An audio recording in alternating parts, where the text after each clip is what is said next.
Another area that is very or is of the high importance that we ignore so much in the process of soulmate seeking is whether this man is generous or stingy, whether this lady is generous or stingy.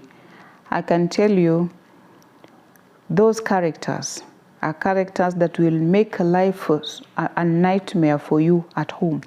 These are the kind of people that sometimes when you want to go home, you don't feel like going home, especially for a man when you marry a stingy woman.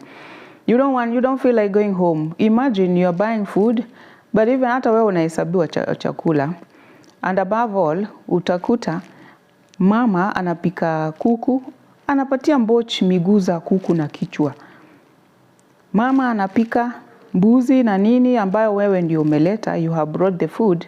And when your mother comes or your parents come or your relatives, wanapimiwa chakula and you're the one who is buying, it really hurts. And here you are a lady, you're getting a guy who has so much money, a billionaire, I can tell you. Gari unakimbia nayo sijui what, huwezi ukanunuliwa gari, na nguo hawezi akakununulia nguo. Si hata wewe unafanya kazi, you buy, okay? This is a guy who is a billionaire, cannot even pay bills in the members club. When you go to the members club and maybe you've gone there with your friends or your relatives and you've eaten, inakuwa shida, anadaiwa. And I tell you, this is a guy who has property all over. Lakini hawezi akalipa hiyo. I'm not saying that you waste. I'm very, very apprehensive about budgeting, that one you know. But then you'll find that budget ya entertainment, ukiangalia hailinganishwi or it's not commensurable with the kind of property you have, the kind of money you have. You can afford, you can do better. No. Because after all, we work for ourselves. Kama huwezi kula vizuri ukajienjoy, kwani kuna haja gani ya kuwa na hizo my investments? Watu wengine ndio watakuja kuzila. So I'm saying it's better even to have a broke spouse than a stingy spouse. That's my opinion. Broke spouse, perhaps you have also contributed to their being broke. Maybe you have invested so much, or like a woman, lady, some of us, we are so demanding. You are asking him to buy this, buy that, until the poor guy has no money at that moment. But like even the Bible says, it is better to give than to receive.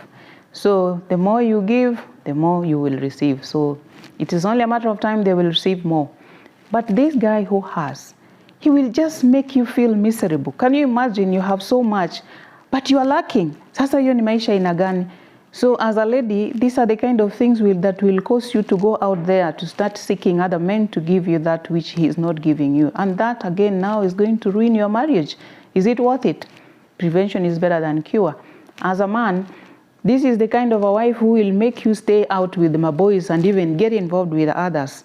Unaona, because you don't want to go home. You're not comfortable, you don't feel, you don't love going home because of the kind of character that your wife or your spouse is presenting at home.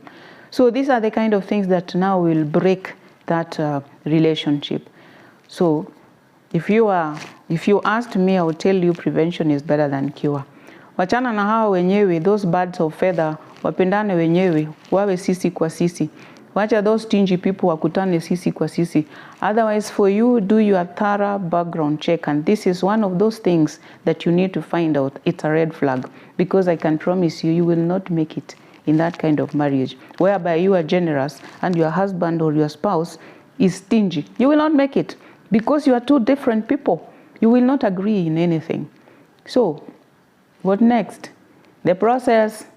Follow the process of baking a delicious cake. Do the right thing, mix your ingredients properly, effectively, efficiently, and come out with that delicious cake that we see on the display.